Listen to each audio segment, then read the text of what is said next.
Тэгээ өнөөдөр нийслэлийн прокурорын газраас мөрдөгчийн ирүүлсэн саналыг үндэслэж Чимгээ Содомдоржа Амгаланбаатар нарт холбогдуулан 830142 дугаартай эрэг иргэдээр ялагтагчаар татсан тогтоолыг хүчингү болгож шийдвэрлэж байна.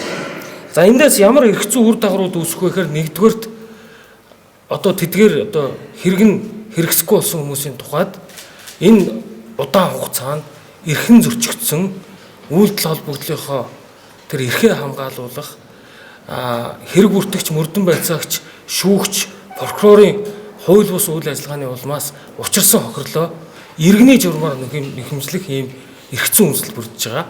За хоёрдугаарт энэ хэрэгтдээр мөн гүйцэтгэх ажлын хууль тогтоом зөрчсөн гэдэг хэрэг бас давхар шалгагдж байгаа. За мөн цаашид ямар нөхцөл байдлууд үүсэх вэхээр хууль бусаар бусдыг мөрдөн шалгасан гэх эрүүгийн хэрэг бүртгэлтийн хэрэг үүсгэх саналаа прокурорын байгууллагт цагдаагийн байгууллагаас тавихаар бас бэлтгэл ажлууд хангагдж байгаа гэдгийг та бүхэндээ товчтой хэлье. За энэ хэрэг дээр үлдсэн хэрэг нь хэрэг бүртгэлийн хэрэг хэвээр үлдэж байгаа. Өөрөөр хэлбэл ажиллагаанд байна. Тэр 98 оны 10 дугаар сарын 2-ны өдөр зориг агсныг хөнөөсөн гэх хэргийг үргэлжлүүлэн мөрдөн шалгах энэ ажиллагаанд үлдэж байгаа. За энэ ажлын хэсгийг эрүүгийн цагдаагийн дарга сухалдоор ажиллуулсан ийм ажлын хэсэг гаргаж байгаа гэдгийг бас та бүхэн нэмж хэлье. За мөн нэмээд хэлэхэд энэ кейс бол олон улсын хүний эрхийн байгууллагуудын цаашид судалж дахиж ийм үйлдэл холбогдол гаргахгүй байх маш том кейс болж үлдэж байгаа.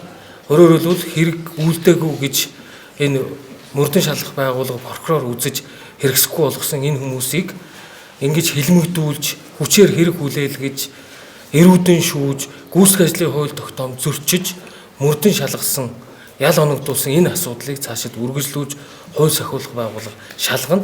Нөгөө талдаа улс төрийн зорилготой энэ аллагыг хэн үлдвэ гэдэг хэргийг хууль сахиулах байгууллага хэрэг хуучирдаггүй гэдэг агуулгаар цаашид мөрдөн шалгах ажил үргэлжилж байгаа гэдгийг та бүхэнд хэлье.